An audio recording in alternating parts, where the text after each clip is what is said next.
Proper yobbo.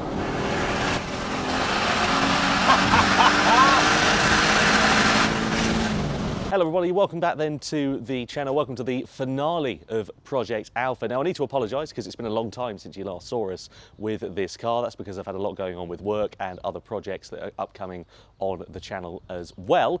But in the last episode we've got the 147 GTA detail, we've got the suspension set up, and of course we've got it MOT'd as well. Now we are ready to get the car out from under its cover, go to Big Neil's, pick him up and take it for a drive and see exactly what we've done on this car from when we bought it over a year ago to where it's got to now.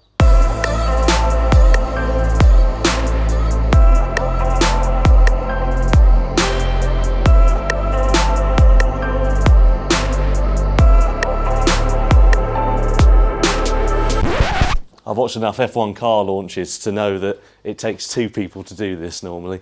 I want the Spice Girls to come and sing us a number afterwards as well. That's what happens in McLaren's ones. I'll tell you what I want, but I really, really want. Don't tell me what you want. Why am I so old? All right, so here it is then. This is the 147 GTA in all its glory. So we've got a 3.2 litre V6 engine under the hood. They don't make cars like that anymore. We've had this all professionally detailed and repainted, of course. Dad did all of this work to it. So it looks absolutely lovely. There's a really nice deep gloss shine. These teledial wheels that we've got on as well, they were professionally refurbished. They normally sort of diamond cut, so we had them painted in like an anthracite just because I think it looks a bit nicer. At the back, we've got a auto Delta exhaust. Normally it's a quad exit, but we've gone for a twin exit, so basically Dad modified that, so it's got a different pipe on the end of it. In terms of the suspension, we're running different coilovers on the car now, so it sits a little bit lower than it would do in the factory. So yeah, I'm really, really happy with this. I think it looks absolutely mint. Let's go for it. I wonder what that was hot on my elbow then. I thought something was catching fire. I mean, being an Alfa, I wouldn't put it past it, but it was your coffee. So I think the thing I'm most happy with this car is, I think just the looks of it. I think it looks stunning. Like, you know, they don't make cars like this anymore with 3 litre V6s, you know, flared wheel arches and stuff, and it's very rare that you kind of find that in this day and age. And though it is a 20-year-old car, I don't think it looks like a 20-year-old car. Do you know what I mean? I think probably the biggest negative on the flip side for this car was probably just sourcing parts. I mean, it's a 20-year-old car, an Italian car at that, so getting parts was always going to be difficult. We were in the middle of COVID, loads of things were on back order, some parts you can't buy anymore, even down to trying to find a cover for the washer on the headlights. That was a mission to get hold of.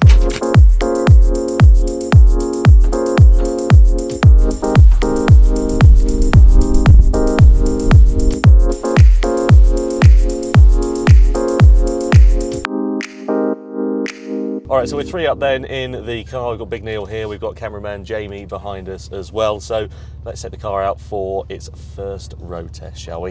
So in terms of like stripping the car down, I mean, that was, again, another pig in a job in itself, wasn't it? Yeah, we had everything was slapping, braking.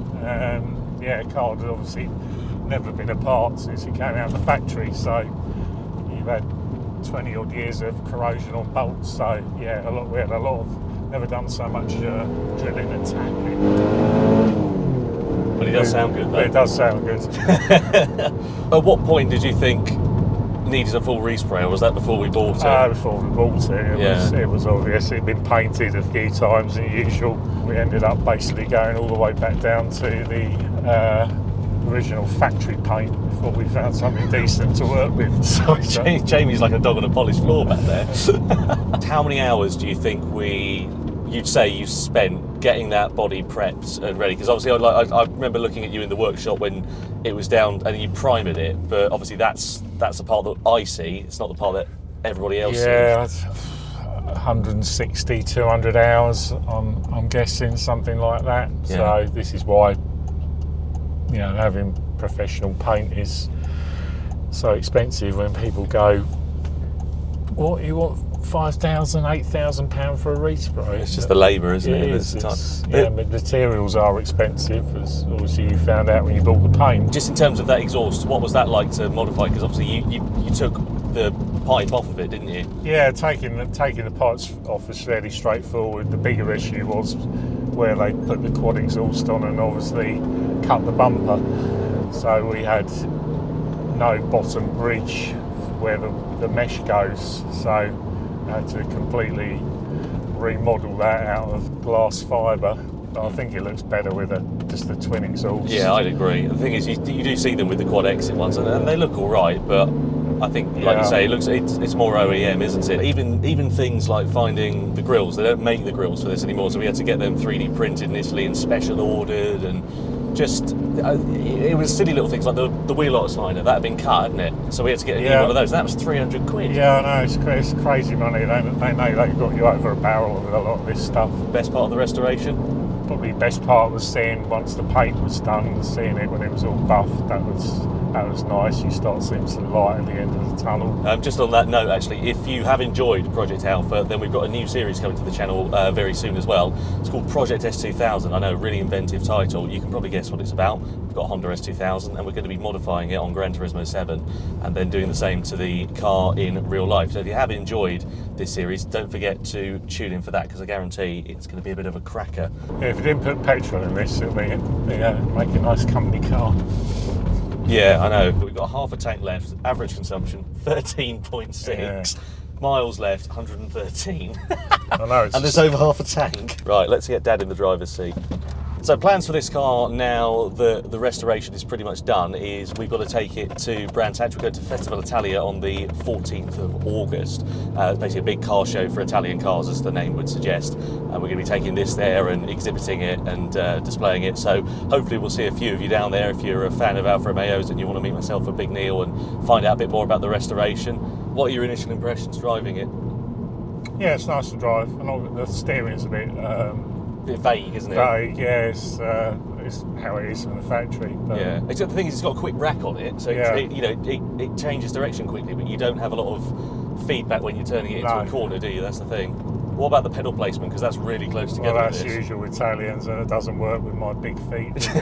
What, your clown shoes? Yeah, I know. What are the real world costs of buying a car like this and getting it up to the standard this one's currently? The real world. What if you don't have a Big Neil to do all of the Big Neil. You don't have the Big Neil. You're not mechanically minded, which I know you're not anyway. No, you're going to take it to a normal mechanic. We pay $4,750 for the car, and yeah, including parts and labour. Well, no, including parts, not including labour. It owes us about $14,600. If you include labour on top of that, it's about $23,000. So we won't get back what we paid for it, but to be honest with you, this was a bit of a passion project. I kind of bought it and thought we'll restore it and flip it, but as I became more involved with the project, I realised that actually I wanted to make this car as good as we possibly could do, because we could have put things like the original suspension back in, we could have not bothered with an LSD, we could have left things and made it not quite so perfect. But I thought if we're going to do it, we might as well do it right, and it's also a really good way of showcasing what Dad does as well with Brooks Restorations. Go on, redline it.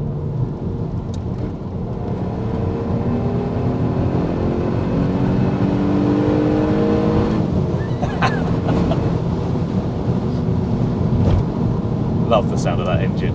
I love cars like this because they don't make anything like this anymore, do they?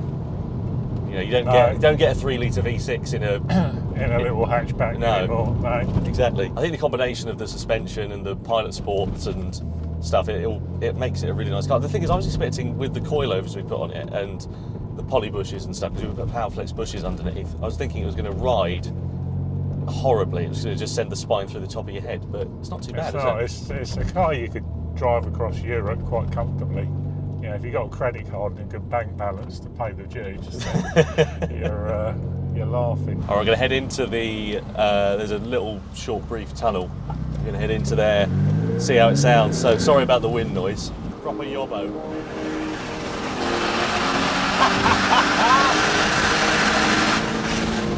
Ready?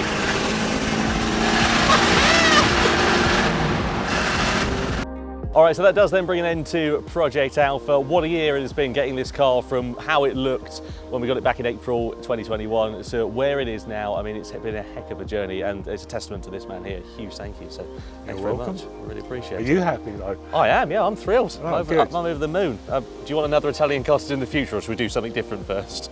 Oh, let's do something different. Good stuff. Well, look, thank you at home for watching as well. If you have enjoyed this series, please don't forget to like, comment and subscribe. And of course, we've got more content coming along the way soon with Project S2000, where I'm modifying my car on Gran Turismo 7, and then we do exactly the same to it in real life. Take care, and we'll see you again very soon.